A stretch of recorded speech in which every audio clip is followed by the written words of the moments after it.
Hello again everyone, welcome to Stitch Bliss Corner. Mary Rose here, and it's Sunday, August the 26th, 2018. And it's overcast here and rainy at times, which is just how I like it. I think the rain always brings the colour up in everything. Now today I've got updates on Dragons of Sumatra and Harlequin. Arbitrary August turned up with a vengeance, which I wasn't expecting at all. Compliments of Linda, Blue Horse Yellow Cow. And also I have something about sauce, and I'm talking about Aida, and I just want to say that congratulations to the competition winners, and their charts have all left Australia and hopefully are on their way to your destination. Thank you for sending your addresses and for participating. Also, oh yes, a poem, and that is linked to Marlene Stitching by the Lake, and also Linda, Blue Horse Yellow Cow. It's just something that occurred to me when I was watching Linda, and then I heard from Marlene and the same thing came in for her, so I thought, well, what I'll do is I will show you that, but first of all I've got to get the sauce out of the way, and this is the sauce I'm talking about. Now I feel particularly qualified to mention this sauce and how it's pronounced because I lived there for quite some time as a child. Now, it is pronounced Worcestershire sauce from Lee and Perrins. And I think people sort of say, well, where did, what's the Kester part? And it turned out that when I looked it up, Kester or Caster were where Roman forts used to be, because the Romans conquered England. They also say, though, that it could be from prehistoric times that certain areas were designated as areas to be protected and everything. So the Kester part comes from the Romans, they think, most likely.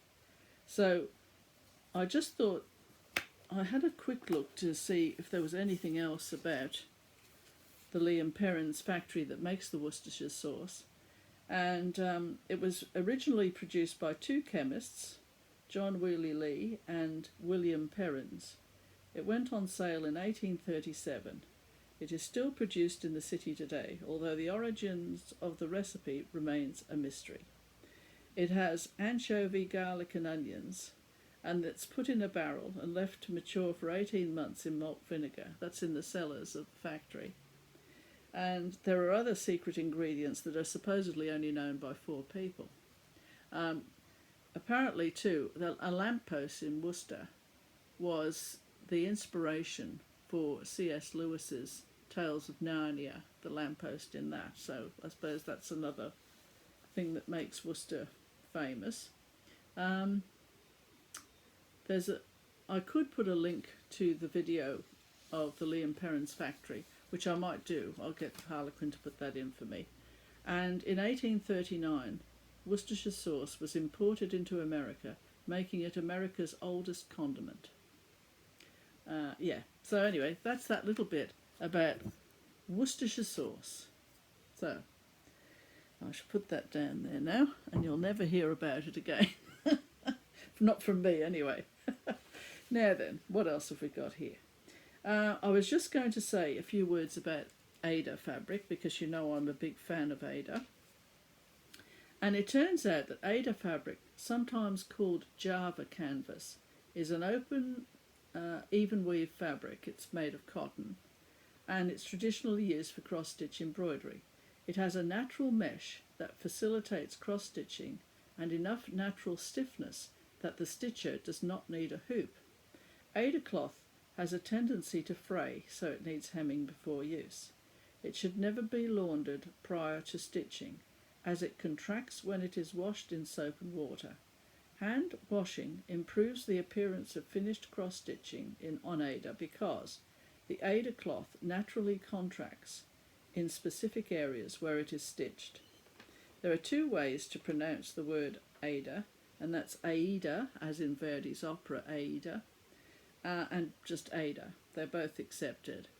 The theory is that the name Aida was used in the place of Java not long after Verdi's opera was first performed, in order to take advantage of the opera's publicity. So there you go. There's a little bit of trivia there about Aida. Now, what else have we got here? Now, I think I'll get on to this poem now. Now, what happened was, I was watching Linda, Blue Horse, Yellow Cow, and she was talking about her stitching, and she was philosophising on different things as well.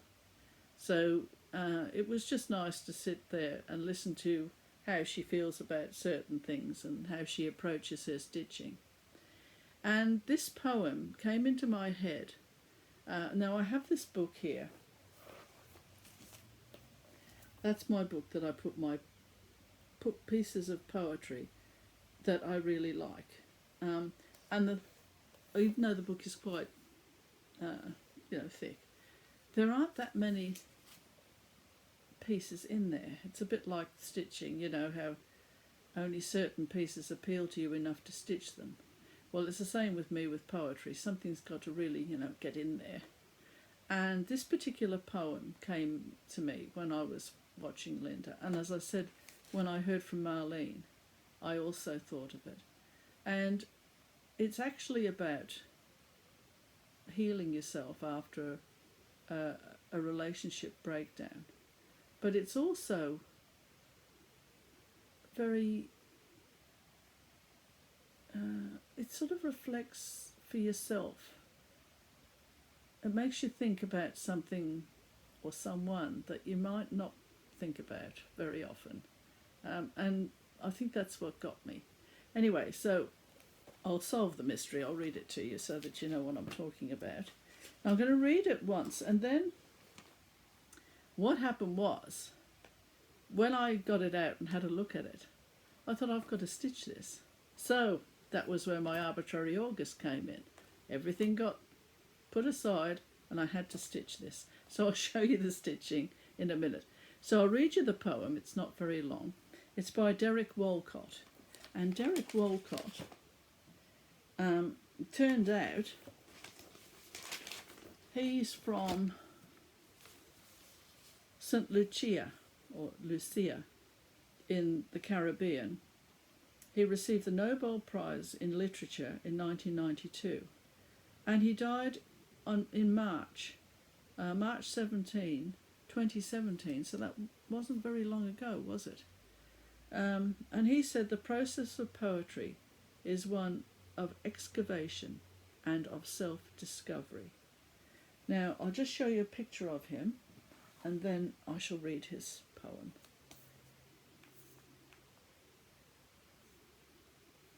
And there he is. Lovely, kind eyes. Looks like a very self-effacing man, very modest. Right, so I shall read this to you now.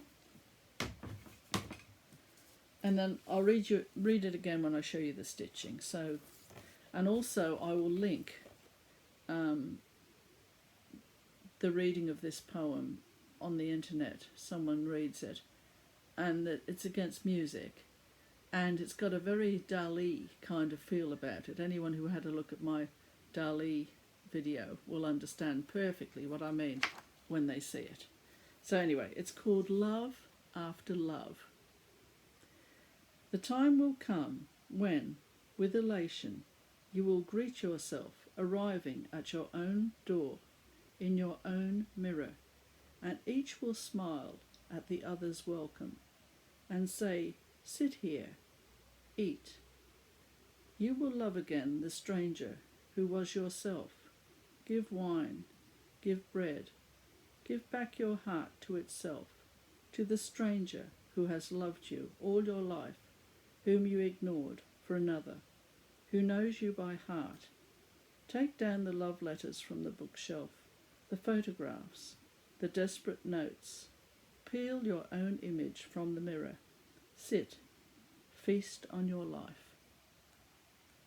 So that's Derek Walcott's piece.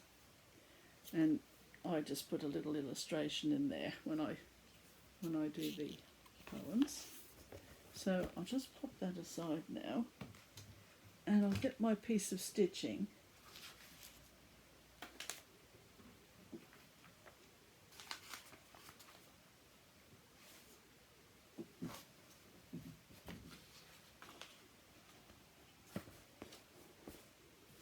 There it is.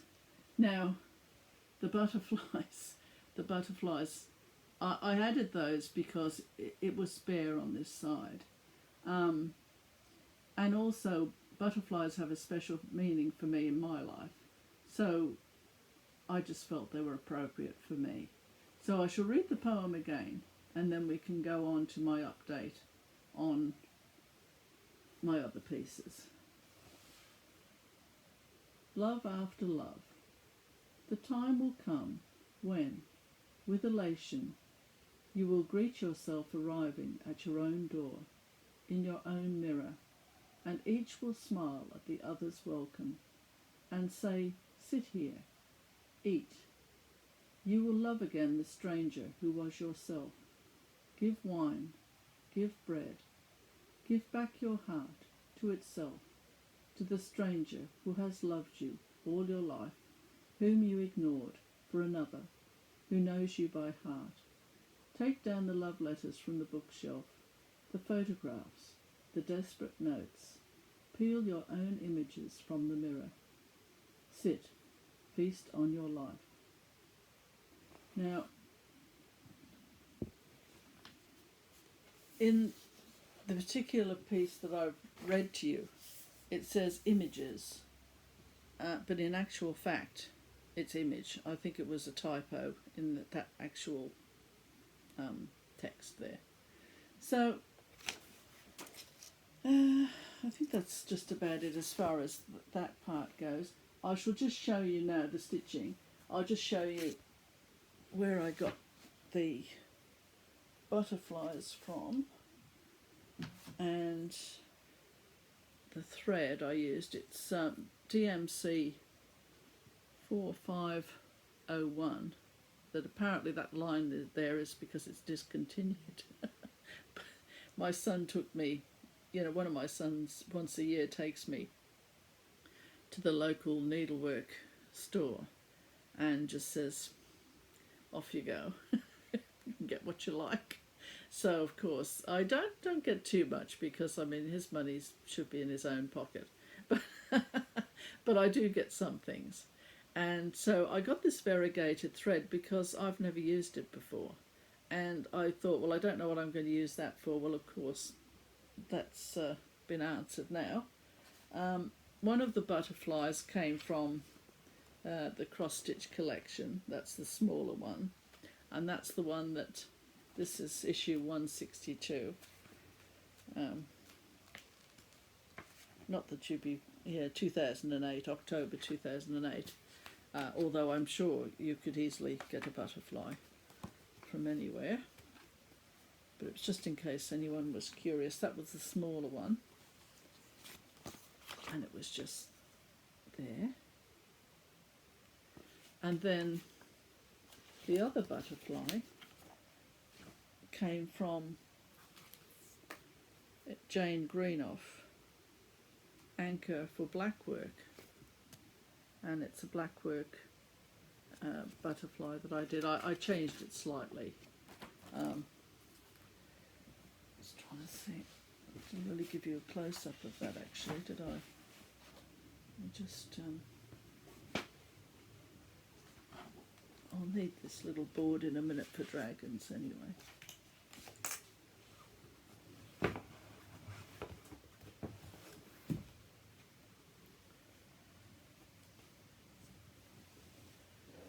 So just and various stitchings there on there. So that was my arbitrary August that just turned up on my doorstep without me realising. You know, you kind of think, I think we do not think about our physical bodies and how, you know, we're in them.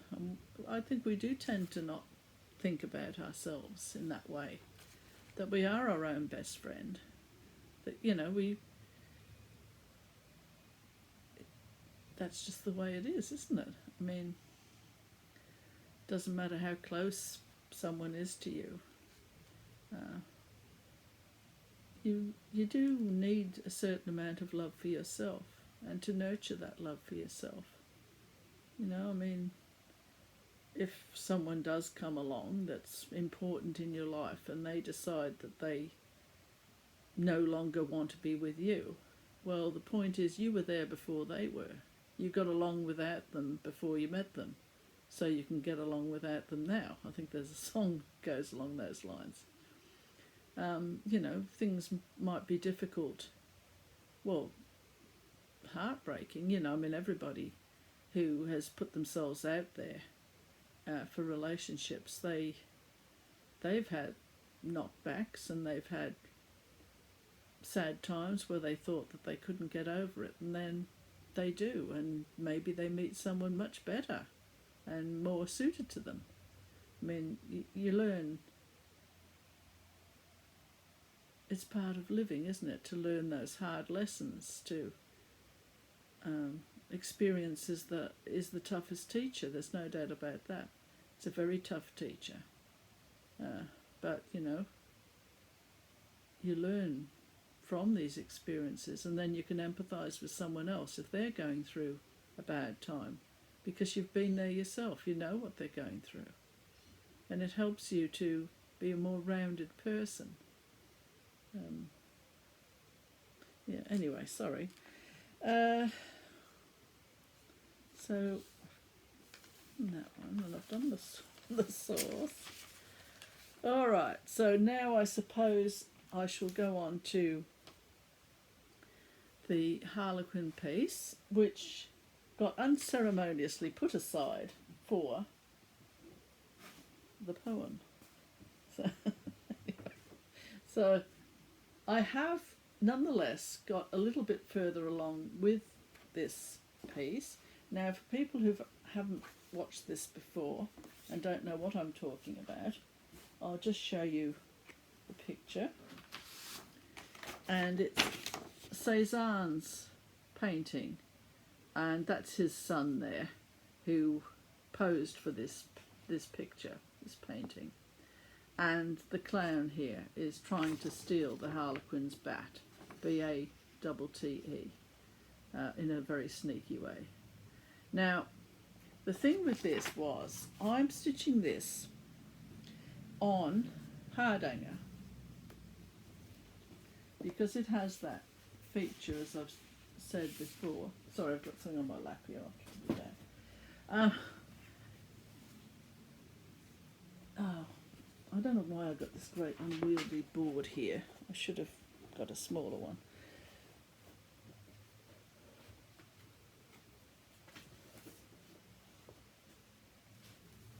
To show you the bit that I'm doing.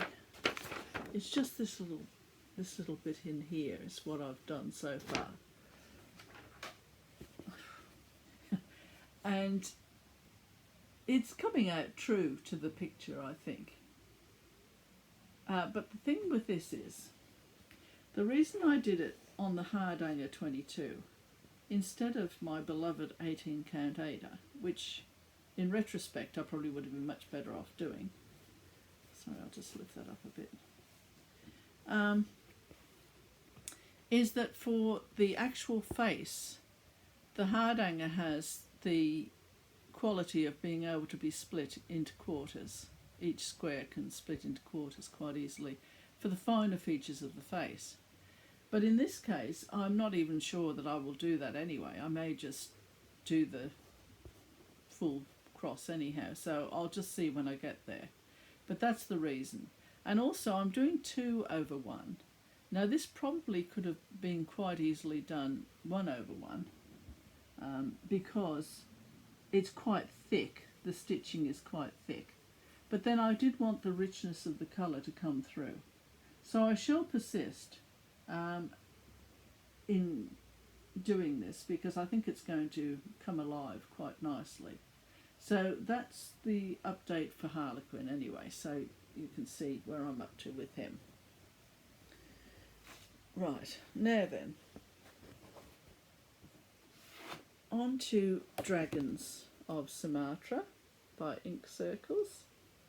I didn't do anything on the wisteria piece because, as I said in the last video, I was just going to do a week on Harlequin and a week on Dragons. And then the poem jumped in. But anyway, I'll go on about my future plans once I've shown you the Dragons piece. So this is a very casual stitch along with my stitching cousin, Kelly Bell, who is also doing Dragons of Sumatra. It's the right way up this time. And this is where I'm up to. Now, last time you saw it, I'll just do that bit first. Last time you saw it, I was about there. So that was all done. And so this is the part that I've done now.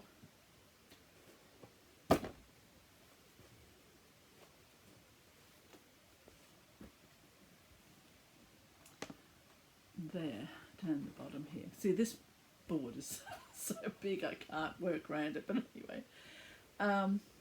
Now, this is 1/1 on black 18 count Aida.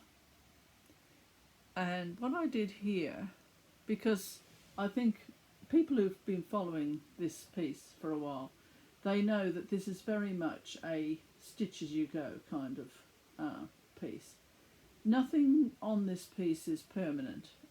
Once I've finished it, I'll have another look at it to see if it will work or if it won't work. I mean, so far for me, I'm thoroughly enjoying it, I have to say. This dragon here, I mean, I love that, the part of his beard there. This was all going to be rainbow coloured, the whole thing. But then as I was doing it, it looked like hundreds and thousands, and I thought, well, that's just going to be too much. So I just decided to do the middle part of him and around his head there in the rainbow colours. You know, like literally like the confetti.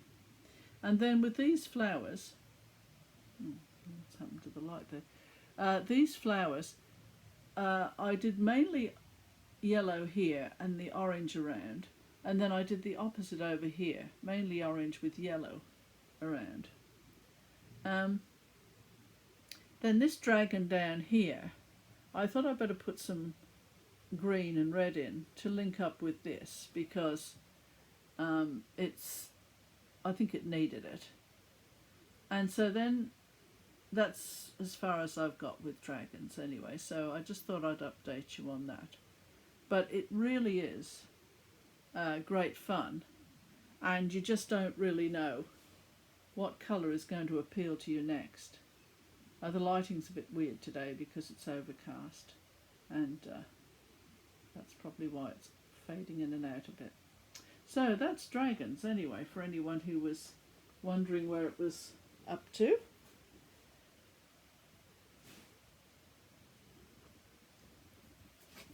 Now, was there anything else I had to tell you? Oh, this is excellent. I'm not even half an hour. That's a great success for me. Now, I shall just tell you what my plans are, and then I shall sign off. Now, what I have to do is, for some time now, do you know, bits of cotton and thread are all over this house, everywhere. I mean, I don't think I could go and, you know, do a crime anywhere because they'd be able to trace me from my threads. I don't know, they just get everywhere. No, yeah, my plans.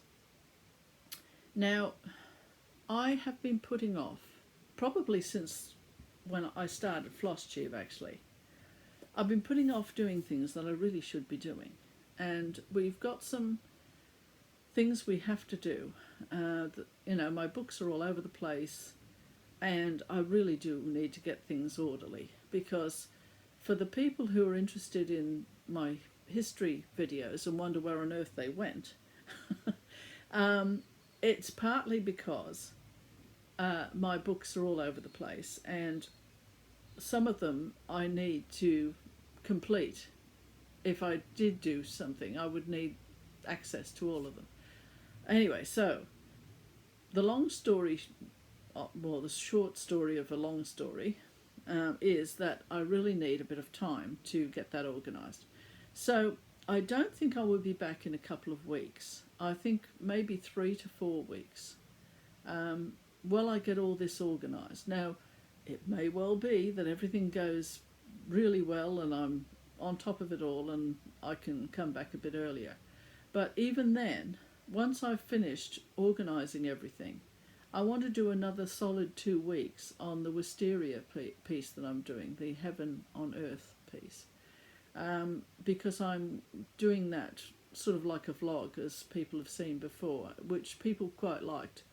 So I want to do a solid 2 weeks of that. So it just depends on when I finish this rearranging that we have to do. I mean, we're both as bad as each other. We keep procrastinating. And after what I said last time about if you put something, if you don't do it straight away, you do it 1,000 times. Well, I think I've done it 1,000,000 times now. And it's just getting to be ridiculous. I'm thinking, well, a good couple of weeks of, we've got to put some shelves together and this and that. Once that's done, it doesn't take long to get things organised. So, as if you want to hear about my domestic things going on, honestly. Oh dear. All right then. Well, thank you very much for spending some time with me today. I've probably forgotten something I was going to say. Thank you, Linda, and thank you, Marlene, for giving me the inspiration to get that poem out. And then for the inspiration to stitch it, drop everything and stitch it. It's lovely, and rest in peace, Derek Walcott. I think it's a beautiful poem that speaks very much in there. All right, well, until next time, all the best with your stitching. Enjoy your stitching, have joy of your stitching, and all the best to you from Mary Rose at Stitch Bliss Corner. Bye for now.